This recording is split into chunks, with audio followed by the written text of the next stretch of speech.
अल हिजाज news से मैं हूं आकाश न्याजी। बिलावल भुट्टो जरदारी और पीपल्स पार्टी का लॉन्ग मार्च जो है थोड़ी देर तक जो है गुजरात में दाखिल होने वाला है, मगर यहाँ पर आपको बताते चले कि बिलावल भुट्टो जरदारी के काफिला के बायस आज मजदूर जो हैं वो मुकम्मल तौर पर फाकों का शिकार होते हुए दिखाई दे रहे हैं और इंतहाई परेशान हैं। इस वक्त हम जीटी रोड पर मौजूद हैं। ये जीटी रोड के मनाजिर हैं। जीटी रोड पर आप देख सकते हैं कि कतारों में लगी हुई आपको जगह जगह रेड़ियां दिखाई दे रही हैं।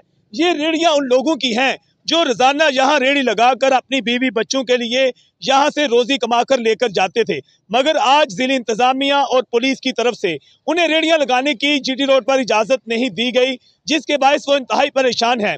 आज उनकी दिहाड़ियां टूट चुकी हैं और यहाँ पर लारी अड्डा के करीब जो लोग चिंची रक्षा चलाते थे आज उनको भी रोक दिया गया है और वो भी इंतहाई परेशान है। सबसे ज्यादा परेशानी का आलम ये रेड़ी वालों को है। आप देख सकते हैं ये रेड़ी वालों का यहाँ पर सामान भी पड़ा हुआ है जो शायद ये खरीद कर लाया था कि आज वो दोबारा जो है अपने बच्चों की रोजी कमाएगा, मगर उसे मालूम नहीं था कि बिलावल भुट्टो जरदारी का आज काफिला गुजरात से जब गुजरेगा तो जीटी रोड को मुकम्मल तौर पर सील कर दिया जाएगा और उसके साथ साथ लोगों को जो रिज़्क़ कमाने की एक सहूलत है वो भी उनसे छीन ली जाएगी। ताहम इंतहाई परेशान है और इन लोगों का कहना है कि अगर आज हमारी रेड़ियां बंद करवाई गई हैं, हमारा रोज़गार बंद करवाया गया है, तो यकीनन आज हमें ज़िला इंतज़ामिया की तरफ से, हुकूमत की तरफ से हमें इसका जो था मुआवजा मिलना चाहिए था, ताकि हम अपने बच्चों के लिए जो 1000-2000 रुपया कमा के लेके जाते हैं उसमें हमारी आसानी पैदा हो सके। और अब लोग इंतज़ार कर रहे हैं कि बिलावल भुट्टो जरदारी का काफिला जल्दी जल्दी वज़ीराबाद से गुजरात पहुँचे और यहाँ से जल्दी जल्दी जो है वो जेलम चला जाए, ताकि हम अपना